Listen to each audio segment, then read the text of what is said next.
I want to have a long, healthy life. Inshallah, I hope so. Oscar Joyee Hollywood তারকা an হ্যাথাওয়ের একটি মন্তব্য ঘিরে সামাজিক যোগাযোগ মাধ্যমে শুরু হয়েছে তুমুল আলোচনা। এক সাক্ষাৎকারে ইনশাআল্লাহ শব্দ ব্যবহার করায় বিস্ময় ও প্রশংসা দুই প্রতিক্রিয়ায় দেখা গেছে ভক্তদের মধ্যে।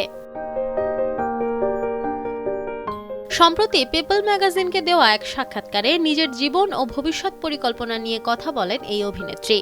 দীর্ঘ ও সুস্থ জীবনের প্রত্যাশা জানাতে গিয়ে তিনি বলেন, আমি একটি দীর্ঘ ও সুস্থ জীবন কাটাতে চাই, ইনশাআল্লাহ। হঠাৎ এই শব্দ ব্যবহারে নেটিজেনরা কিছুটা অবাক হলেও অনেকেই তার প্রশংসা করেছেন। বিশেষ করে মুসলিম ভক্তদের একটি বড় অংশ মনে করছেন হ্যাথাওয়ে যথাযথ প্রেক্ষাপটে এবং সঠিকভাবে শব্দটি ব্যবহার করেছেন। এটি তার সচেতনতা ও সম্মানবোধেরই পরিচায়ক। Nafisa Noyal, Times today.